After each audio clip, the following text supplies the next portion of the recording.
Well, it's day 2 that I'm here in Lake Tahoe, and yesterday I went around and I drove all the way around the lake and just kind of looked at the area and tried to get myself familiar with it and just look for stuff. I stopped a lot, took some pictures, kind of, just scoped it out to see what the area is like. I've never been up here before, so that makes it really difficult. So today I'm just going to go back out and look around and try to find some stuff.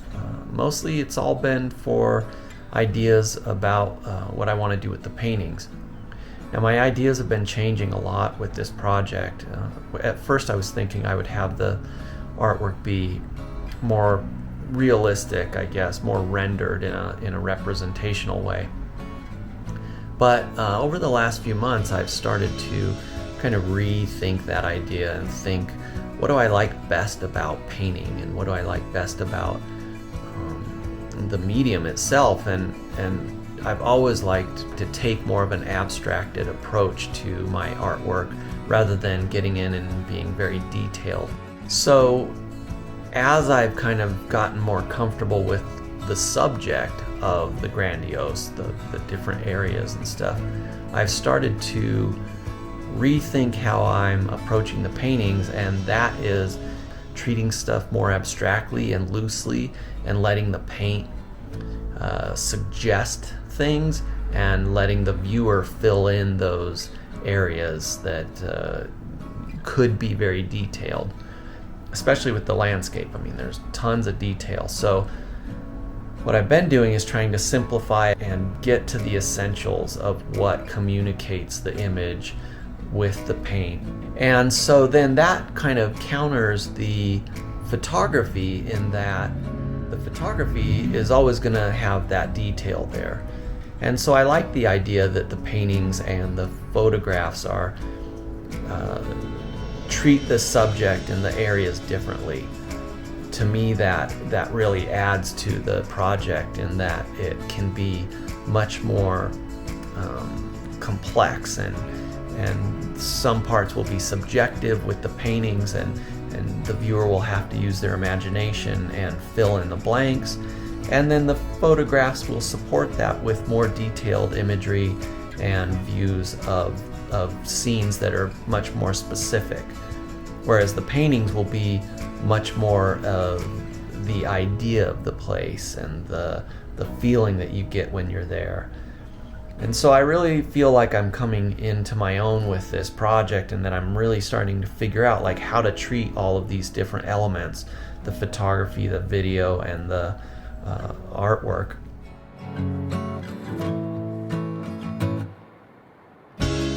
So I started my way up to the Eagle Lake trail, and there's a lot of snow on it, obviously, as you can see here.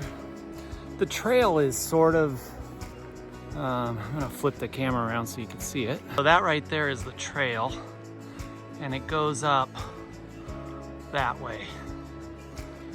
So I'm gonna go up that way a little bit.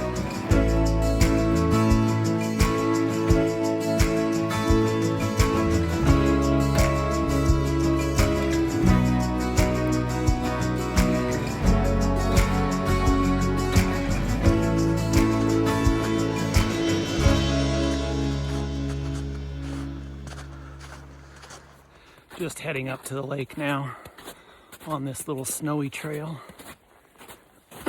But looks like people have been coming up here, so seems pretty easy to follow.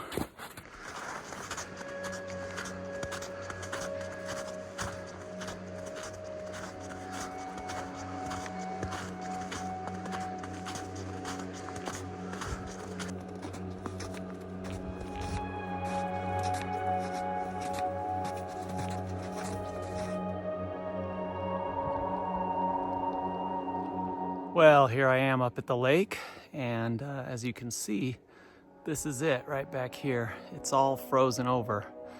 And so I didn't know, but I was expecting to maybe get some reflection shots, but gonna have to come here when that lake thaws to get those. Anyways, the hike was really nice, and there's still a ton of snow up here, so I'm gonna take some shots, maybe put on the telephoto and take some images of these. Let's see if you can see those, all these mountains around here.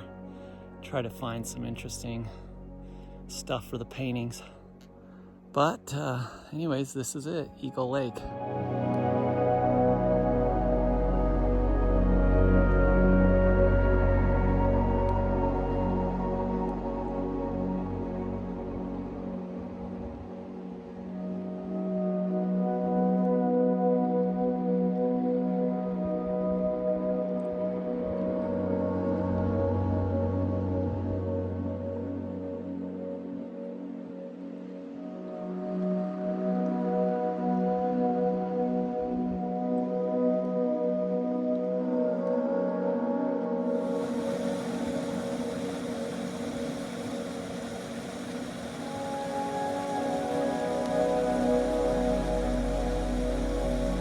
I didn't film a lot while I was up here taking images, but I got a lot of good stuff for references for paintings, and I will show those on the screen right now.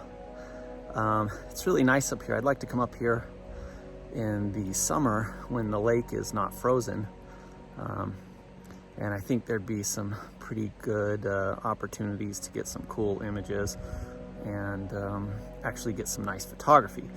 But anyways, this was great because I got a lot of stuff for paintings and reference shots and stuff. So it was a nice hike, and I'm gonna head back down now before the sun gets down behind this mountain.